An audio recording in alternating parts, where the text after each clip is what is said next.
بسم اللہ الرحمن الرحیم۔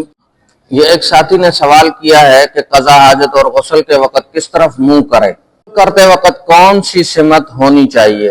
آج کل غسل خانہ اور بیت الخلا ایک ساتھ ہی ہوتے ہیں، اور ایسے میں غسل کے لیے کس طرح سمت کا اندازہ لگایا جائے؟ نیز بیت الخلا کے لیے کون سی سمت مقرر ہے؟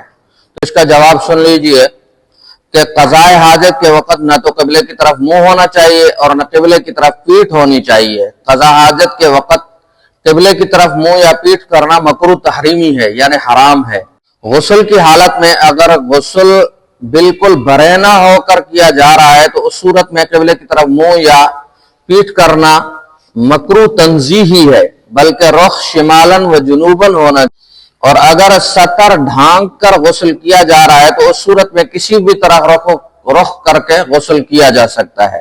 یعنی آج کل جیسے عمومی طور پر لوگ برہنہ ہو کر تمام کپڑوں سے آجے ہو کر غسل کر رہے ہیں، تو اس وقت قبلہ رخ کا خیال رکھنا چاہیے کہ قبلہ رخ نہ تو پیٹھ ہونی چاہیے اور نہ ہی منہ ہونا چاہیے۔ تاہم ایک اور طریقہ ہے، اگر ہم بند یا دھوتی باندھ کر غسل کر رہے ہیں تو اس وقت اجازت ہے کہ بندہ کسی بھی طرف رخ کر کے غسل کر سکتا ہے۔